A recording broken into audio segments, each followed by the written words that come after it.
Warning, Bryce is not an expert. Bryce simply has a hyperfixation on self-hosting at the moment. Information in this video may be partially incomplete, far too oversimplified, or even slightly wrong. Proceed at your own risk.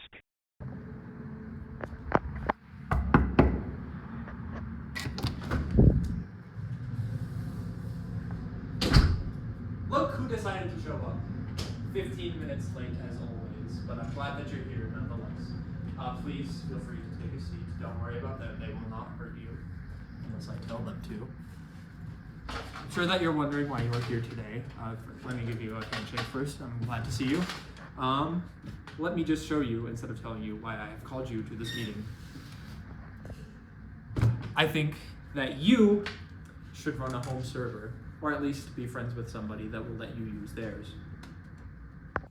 Now hold on there a minute, bucko. I see you running down into the comments and you're going to say something along the lines of, why would I possibly need a home server? That sounds like a bunch of nerd crap, and I don't know how to do any of that, and also I'm just way too cool for it because it's a bunch of nerd crap. Well, over the course of this video, I'm going to try to convince you otherwise. I think that running a server is super cool. I think that by the end of this, you'll think so too. And nowadays, with a lot of specialized tools and stuff that we're going to talk about later, it's not even that hard to run your own. And once it's up and running, the possibilities that you can do with it are like nearly endless. You can run your own media server instead of something like Netflix, or you can run a game server for you and your friends to play on. You can even build your own website, and it doesn't have to cost you anything. Once it's all up and running, you and whoever you want to are going to be able to access it from anywhere in the world for free. It doesn't cost you anything but the electricity that it takes to run it. But first, why would you even want a home server? What exactly can you do with one? Well, I think that the biggest thing that will apply to the most people is that streaming services really suck right now. There's a million different ones out there. You've got like Netflix, Hulu, Disney Plus, Prime Video, HBO Max, Spotify, Apple Music, Tidal, Audible, and a million different others. There's also like software subscriptions, Google Drive, iCloud, all that kind of stuff. And it really, really sucks. And I'm sure that you watching this are either paying for a service or using somebody else's that they pay for so that you don't have to pay for it. But I'm almost positive that you are getting the benefit of at least one of these things that I mentioned, or another popular one that I forgot about. And just as sure as I am of that, I'm nearly positive that you've had a little bit of frustration with them in the past. They can have some weird little quirks that we all just kind of get used to just because that's just how things are. For example, one of my very favorite bands of all time is The Roots. I think that they're fantastic. They have such a wonderful discography. They don't have any misses, don't at me.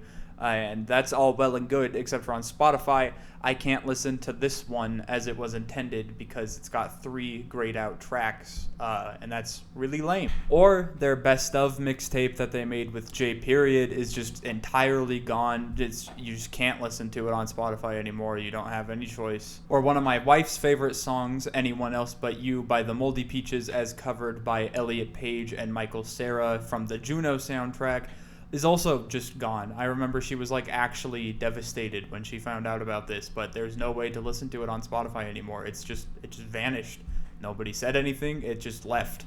And it's not just Spotify that does this, but nearly every streaming service. Netflix pretty famously removes their content all the time, whether it's originals or like in 2021 when The Office was taken off of their platform so that it could be put on Peacock instead. So now if you want to watch that, you gotta shell out another $12 every month, and that's the only way that you can see it if you want to watch it on streaming services. Or I'm sure that many of you remember a few years ago when Infinity Train was removed from HBO Max and the creator didn't even know about it.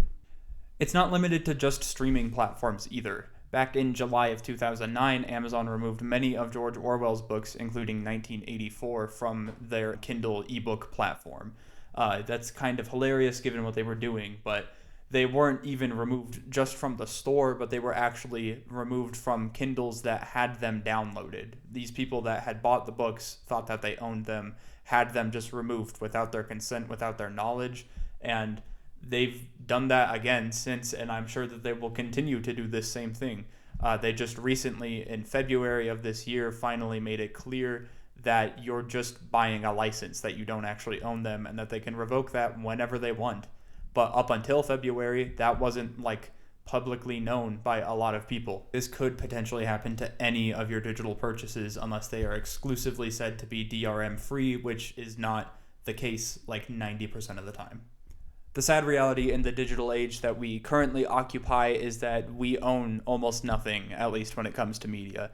You're usually just buying a license to access that, and the vendor that gave you that license can take it away whenever they want for whatever reason they want without warning you at all. And like I said, most vendors don't really make this clear. Amazon didn't even start doing it with their books until just a couple months ago.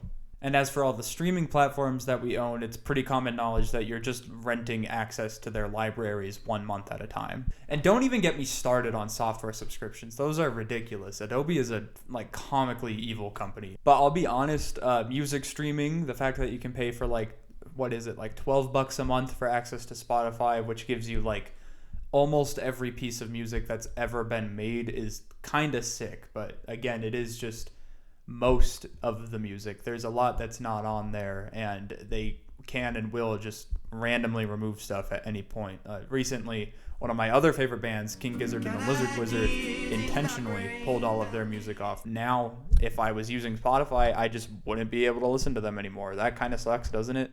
Not to mention that their prices keep increasing, and I wouldn't be surprised if they introduced a cheaper paid ad-supported plan like Netflix has. That would just kind of make sense. I wouldn't be surprised if that happened. And speaking of Netflix, when it comes to video streaming, you can almost never find everything that you want to watch in just one place. For example, lately I've been wanting to check out Twin Peaks, Severance, and maybe rewatch Stranger Things. That would mean that I would have to pay for Paramount Plus, Apple TV Plus, and Netflix respectively. Paramount Plus is $7.99 monthly, Apple TV Plus is $9.99 monthly, and Netflix, I believe, is $18 a month. That adds up to $35.97 a month, or $431.64 a year. That is a ton of money to spend to just watch 3 shows. And I think it would be pretty safe to say that most people paying prices like these are in a very similar boat to me, where they just want to watch a couple shows. I doubt anybody is taking the time to watch every single show that these platforms have to offer, because that's just simply too much. There's a cat sitting on the table right here. I don't think you can see her.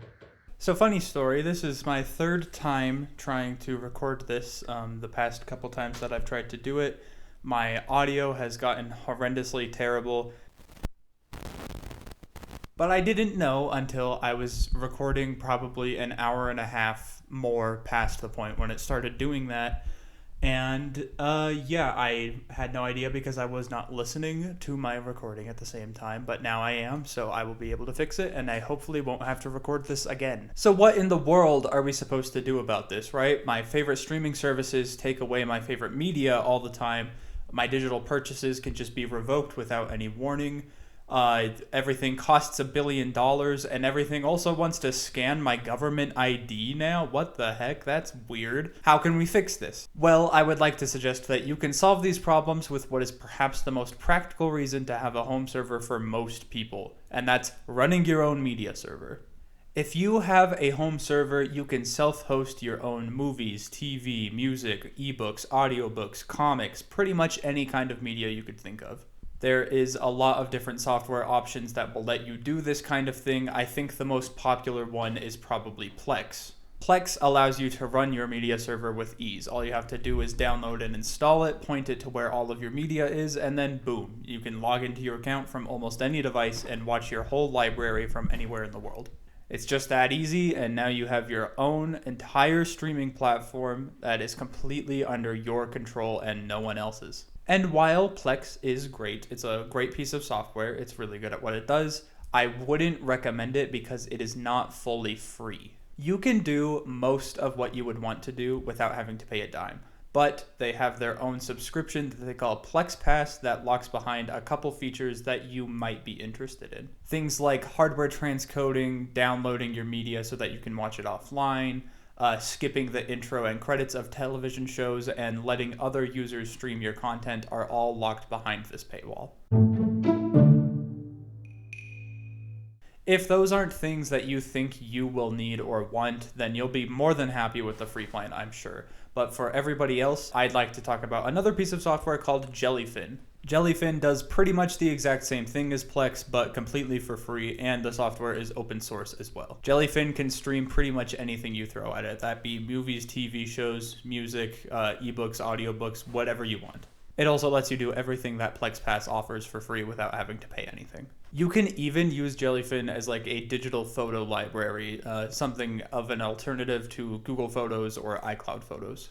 I think the biggest hurdle to most people wanting to start their own media server is probably the fact that you do have to provide your own media. You can do this in a couple ways, and you're a big kid. I trust you to make your own decisions. I'm not going to tell you what to do. But there's also a lot that you can do with the physical media you might already have. If you're like me, you, or more likely your parents, because if you are like me, you are in your 20s, you probably have a big collection of CDs, DVDs, and all kinds of physical media that's just sitting in a closet somewhere that hasn't really been touched in probably like 15 years. But now, if you choose to run your own media server, you have a great way to put them to use again. You can scan everything into your computer, upload it to your server, and then boom, you can stream your whole physical collection from anywhere in the world you want. Software like Plex or Jellyfin makes this a great option and a great way to breathe new life into that old stuff and make it have some kind of purpose again. And this is genuinely worth doing because everything will be very high quality, and it's just a great way to start building your library up. Running a media server is probably the best way to avoid all the problems that I was talking about earlier as well. So let's say that there's a TV show that you just discovered that you think sounds really interesting and would like to watch. So you open Netflix because that's what you're paying for. You find out that it was taken off a week ago. What the heck? Now, if you want to watch it, you have to go pay for Hulu instead, and now you're just all angry because all you wanted to do was watch the ABC mini golf game show Holy Moly. But now you have a sick new media streaming server, so all you have to do is open up Amazon or eBay, find somewhere to buy a DVD copy or acquire it otherwise, rip it onto your computer, upload it to your server, and boom, now you're just happy watching the ABC mini golf game show Holy Moly, and everything is great. There's no problems in the world anymore. And because this is your own personal media streaming server, it's not gonna just mysteriously disappear ever. It will only leave if you make it leave. Both Jellyfin and Plex, although I wouldn't recommend it, are great options for this purpose. They can stream pretty much whatever you want, as I said before, but there are some other more specialized tools that I would highly recommend checking out if there are specific things that you want to stream. On my own personal home server, I have Jellyfin running with a couple movies and TV shows and my music library, but more recently I started using a software called Navidrome specifically for my music library. It is an application that is similar to Jellyfin, but it is built from the ground up specifically and only for music streaming. Basically, all that ends up meaning is that it just has a couple features that are music specific that Jellyfin doesn't offer natively out of the box. It handles high-res audio files a bit better. It's a bit quicker with scanning and organizing your library based off of the tags and your MP3 files or whatever. And since it is for only music, that just kind of makes it a bit more lightweight and makes everything a bit quicker and snappier because of that. There are other similar pieces of software that you can find for pretty much any kind of media that you would like to stream. Kavita, for example, is built for books, comics, and manga. And Audio Bookshelf, I bet that you can guess what that's for. That's right, podcasts, but also audiobooks as well, if that's something that you would like to stream. I also briefly mentioned earlier that you can use Jellyfin for a digital photo library alternative to something like Google Photos. And while that is something that you can do, I wouldn't recommend it because, surprise, there is specific software for this purpose as well. The big ones are PhotoPrism and Image. I myself, for the past month or two, have been running Image, and I cannot recommend it enough. It works almost identically to Google Photos. It has a very similar interface. It supports easy sharing, collaborative albums, and it even scans faces and makes albums based off of the faces that it recognizes that you can sort through and give names to, just like Google Photos does. You can also make multiple user accounts that have their own separate photo libraries, which makes it a great choice for households. It is fully accessible through the web interface, but also offers an Android and iOS app, which automatically backs up all the photos that you take on your phone as soon as you take them. It is a perfect Google Photos replacement for casual users or families that just want something simple to back up their photos. Alternatively, PhotoPrism is a bit more robust and mature because it's been around for a few more years.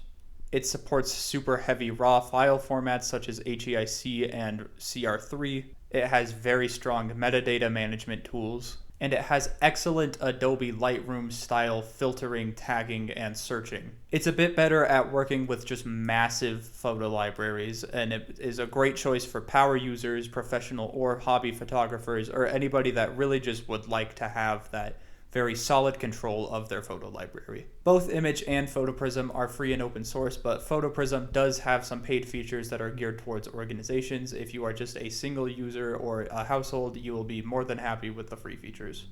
Another application that you could use to have a photo backup solution is Nextcloud. But Nextcloud is not made specifically for photo backups. Nextcloud is essentially a free open source self-hosted version of something like the Microsoft 365 suite of tools or Google Workspace. It can be used for cloud storage like Google Drive or OneDrive. It can be used as a fully online integrated office suite. It can sync your calendar and contacts between devices and do things like schedule meetings, or you can use it to have a chat between your team like Microsoft Teams or Slack. Now, unless you are the owner of a business, a lot of that stuff might not sound necessary to you or appealing in any way. Nextcloud is very much positioned as a workplace environment tool. But what I think is so cool about Nextcloud is that it is fully modular. All of the individual components of Nextcloud, that being the cloud storage, contacts, calendar, whatever, are what is known as applications in their software. Any of these apps that you don't want can be either disabled or fully removed. If all you want, like what I wanted, was just the cloud storage, then you can just disable everything else. You don't need to use it, and they don't hide it or make it difficult in any way. It's very easy to do. Another benefit of this app ecosystem that Nextcloud has is that as well as removing things, you can add them just as easily. There are probably hundreds of different community-made and maintained apps for Nextcloud.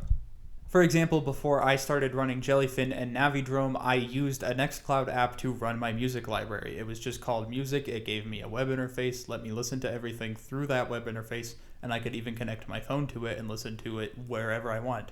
And chances are, if there is something specific that you would want to do with your home server, you can probably find a Nextcloud app for that service. Okay, so you can host your own cloud storage, media, and photos, but what else can you do with a home server?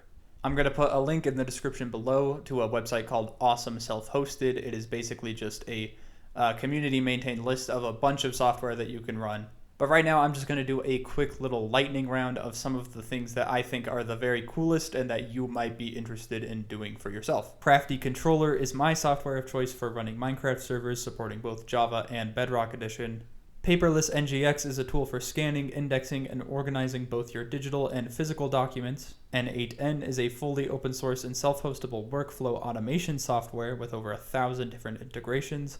It's like Zapier or IFTTT, but a lot quicker and also on steroids. Ollama lets you self-host a fully functional AI chatbot. There are several options if you want to build a blog or website like WordPress, Ghost, and a bunch of others. CopyParty is a lightning-fast portable file server that has recently been my replacement for Nextcloud, but be warned it's a bit more advanced and not super beginner-friendly. Glance is a self-hosted dashboard letting you add various widgets like RSS feeds, market prices, server statistics, and more, basically letting you make your own little homepage to the internet. Vault Warden is a self-hosted password manager that supports official Bitwarden clients. CRXNG is a self-hosted search engine that aggregates from over 200 different search services, and private data is stripped from all of your searches, letting you get a very truly private alternative to something like Google. Pi-hole is a network-wide ad blocker.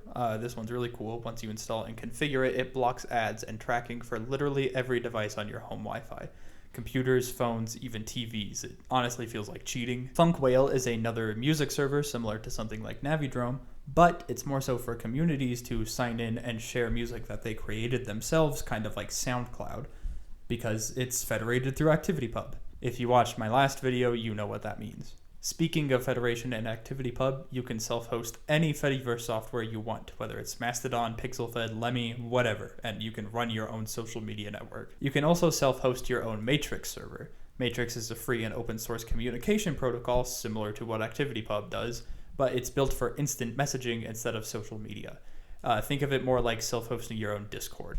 And that is just some of the more popular software. There are probably millions of different things that you can run. If there's something that you currently use an online software for, it's more than likely that you can find some kind of self-hosted alternative. And whether you're just curious, you think it sounds fun, or maybe you're a little more privacy concerned, kind of like I am, that's how I got into this, I would highly recommend just giving it a shot. Once you get a server up and running, it's basically like a little playground where you can just try a bunch of stuff, and it's just as easy to revert any actions that you did and get it back to normal. There's really no harm in giving it a go, so if you want to, just do it. So hopefully by now I've sold you on the idea, or at least got you a little curious, and I'm sure that now you're wondering, okay, how do I actually do any of this though? You probably think that it sounds kind of hard, scary, or intimidating, and that's fully fair. I 100% agree with you. It does sound a little scary. But I've got good news for you, because in 2025, it is easier than ever to give this a go. You don't need a degree in computer science, you don't need to know anything about coding or programming, anything like that. You don't need to know how to use a command line. It's super easy, I promise. So how about we walk through getting one set up real quick. First things first, you actually need some hardware to turn into a server. You don't have to go run to eBay and buy the first $1,000 server rack that you see, because that's going to be crazy overkill. If you have an old desktop PC or a laptop sitting around in a closet somewhere, then that is a great place to start. Running a home server is actually a great way to reuse one of your old computers that you have lying around and haven't touched in years. The hardware that I use to run my server right now is just my old family computer. It's a Dell XPS something or other. I don't remember. If I remember to, I'll flash the specs up on screen for all of the nerds that want to read that. And let me tell you, it has been more than enough for what I'm currently doing with it. It might even be a bit overkill. If you have an old laptop, that's actually a pretty compelling option, because it has a screen, keyboard, and trackpad built in, so you don't have to bring your own. It's compact, it can easily fit somewhere in a closet without being obtrusive, and it even supplies its own battery backup so that if it gets unplugged or your power goes out, you can keep your server running. But a desktop will work just as well and has its own benefits, that being that it's far easier to upgrade. If you want to buy more storage or RAM to make it work a little bit better for what you're trying to do with it, then this is a great way to go. It just comes with the downside that you need to grab a monitor and keyboard to plug into it temporarily. If you don't have an old computer lying around, then Facebook Marketplace is a great place to check, or even just asking around some of your neighbors or something. Local surplus sales always have crazy deals. Also, these were all like $60 or less. I'm sure that you can find something that will be great for this use case for like $100, probably even less. But after you choose the hardware that you're going to use, make sure to double, triple check that you don't have any old files laying around on there that you might want to keep. Because after we go through this process, it is going to be wiped clean. These will not be there anymore after that. Even if you haven't touched it in a million years, even if you doubt that there's anything on there you care about, please just double check it, because you don't want to lose anything important. Next, we are going to choose the software that we're going to run. There is a lot of operating system choices out there when it comes to running a home server. Lots of people swear by different things, but for the purposes of this video, we are going to use Yunohost. I chose this just because I think that it lets you do a whole lot without being very intimidating. It's very beginner friendly, the setup process is easy to understand and do, and it even ships with what's basically an app store, letting you install all the software that we've been talking about with one click. Almost every service that I've talked about in this video is available in that app store, and you can install it so easily. However, if you're feeling a bit adventurous and would like to try some other options, I will have a couple that I'd recommend linked below. Installing Yunohost is a really easy process. It might seem a little scary if you've never done anything like it before, but don't worry, because this is the part where I'm going to walk you through it. It really only takes 6 steps. All you need is a USB flash drive, access to a computer separate from the one you're turning into a server, and of course the computer that you are turning into a server. I'll be installing it on an old Dell Latitude laptop. This is actually the computer that I started my home server with before I upgraded to the desktop I showed you earlier. The battery is shot and it has this really cool dead spot in the middle of the screen, but it'll work just fine for this use case. Keep in mind that if you are using a desktop and not a laptop, you will also need a keyboard and monitor, but just temporarily. One quick disclaimer before we continue forward. If you follow this guide, the public IP address of your server will be exposed. This is normal, but you need to be careful. Don't mess with Yunohost's firewall settings unless you know what you're doing, and only keep the services that you use consistently enabled to avoid any unnecessary security risks. Always use strong, unique passwords and only share access with the people that you trust. Self-hosting without exposing your public IP directly is possible, but it will not be covered here. Step 1. Create the installation media. Okay, the first thing that we're going to do is write the installation media to your USB flash drive. On your computer that you're not turning into a server, you're going to install a tool called Balena Etcher, and you're going to download an ISO file from the Yunohost website. Links to both of these are going to be in the description. You'll have to choose the ISO file that's right for your hardware, but chances are you're probably going to choose the regular computer 64-bit option.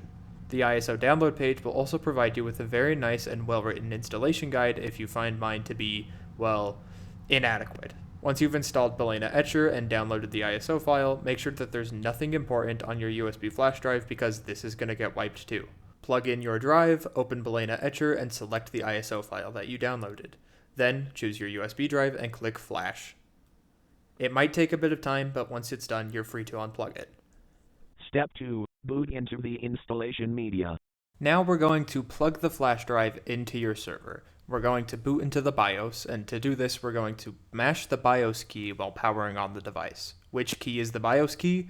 I can't tell you for certain because it varies between different manufacturers, and I don't know who made your computer. If you're lucky, your computer might actually tell you what the BIOS key is while it's booting, but if it doesn't, common BIOS keys are delete, F2, F10, F12, or escape.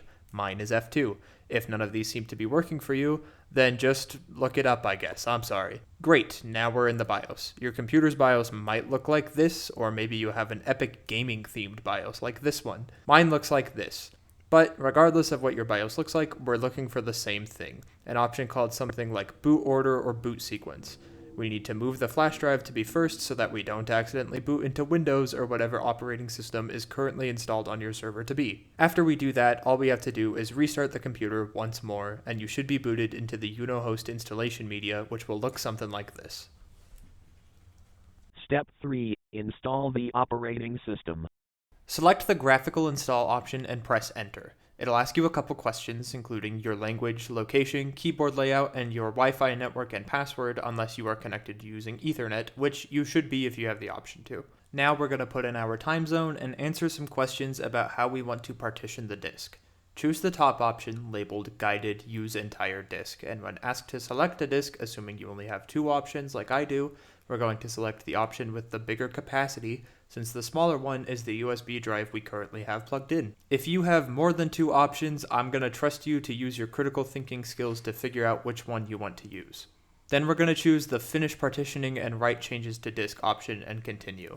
This is our very last chance to back out before reformatting the drive, and Yunohost is going to ask if you are sure if you want to continue. If you've already made a backup of your drive, then go ahead and press yes before continuing. It's going to download, install, and configure everything automatically, which might take a while, especially if you're using pretty old hardware like I am. A few minutes later, it's going to reboot, and after this point, you are free to remove the USB drive. If you, like I was, are pushed back into the BIOS, all we need to do is select our internal storage and move that back to the top of the boot sequence order. If you get stuck on a screen that says Grub Bootloader, select the option labeled Debian and press enter. You'll probably see a login screen for a second, but you can ignore this because it'll be skipped and you'll see a screen like this. Step 4. Access the Yunohost web interface. To finish the installation and setup process, we're going to return to our non-server computer or any other device with internet access and a web browser that is connected to the same Wi-Fi network as your server is. You could use your phone if you really wanted to. At the very top of the currently displayed screen on your server, you should see a line that says local IP followed by a bunch of numbers, probably starting with 192.168. These numbers are your server's local IP address assigned by your router. It's basically how your Wi-Fi network identifies your server. This is not to be confused with your public IP address. It's only accessible within your own Wi-Fi network, so don't worry about getting doxxed with this or anything. Put the local IP right into your web browser and hit enter. If it warns you that it might be unsafe, go ahead and select continue anyways. And bam, there you go. Now you're in your server's web interface. You probably want to bookmark this page. Step 5. Final setup. From here on out, we don't even need to interact with your server directly anymore, so feel free to close it in your closet, unplug your keyboard and monitor if you were using them, and forget about it for now. The rest of the setup will be done from this web interface. We're going to select the I agree slider and continue. It's going to ask you to provide a web domain to make it easy to access your self-hosted services. And if you're worried because you don't have a web domain, that's okay. The Yunohost team will provide you one free of charge. All you have to do is choose what you want it to be and create a password. But of course, if you'd like to purchase your own domain, feel free to do that as well. Next, you'll create an admin user. This requires a username, full name, and password. Make sure that the password that you choose is secure and that you write it down and keep it somewhere safe. You're going to need it to access this admin user to install and configure your applications. Now the server is going to use everything that you've provided to this point to finish all of the post-install stuff. This might take some time, but after that, you are done. Congratulations, because you just successfully created your very own home server. Log in with the admin username and password that you created before, and now you're free to install and run any application your heart desires. Again, if any software that I mentioned earlier seems interesting to you, it is available in their catalog completely for free with a very easy install process, with the exception of Plex and Crafty Controller. These two applications can still be run, it just won't be as easy as the one-click install as everything else has. But there's also hundreds of applications I didn't mention, so do some exploring and see what piques your interest. There's no harm in giving it a quick install and trying it out. Everything that you install and run will be accessible through your fancy new web domain. You can add more users and admins. You can make your services accessible to everyone on the internet, just the users you added to Yunohost, or even just you. It's fully customizable to meet your needs. So go ahead, have fun with your new server. You deserve it after setting it up yourself.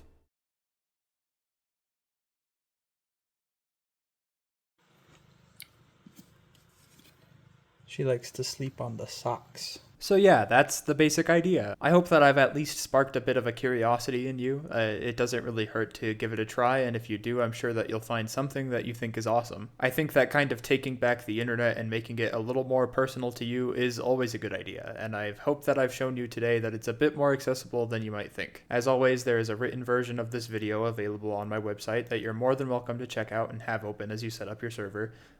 If you have any questions or need any help during the process, I'd highly recommend heading over to the self-hosting subreddits or Lemmy communities, which I will link below. You can even leave a comment on this video and I'll try my best to answer, or I'm sure that someone far more qualified than myself will be down there helping out as well. But other than that, thank you so much for watching. I really appreciate it, and here's to hoping that my next video will be far sooner than this one was to the last one.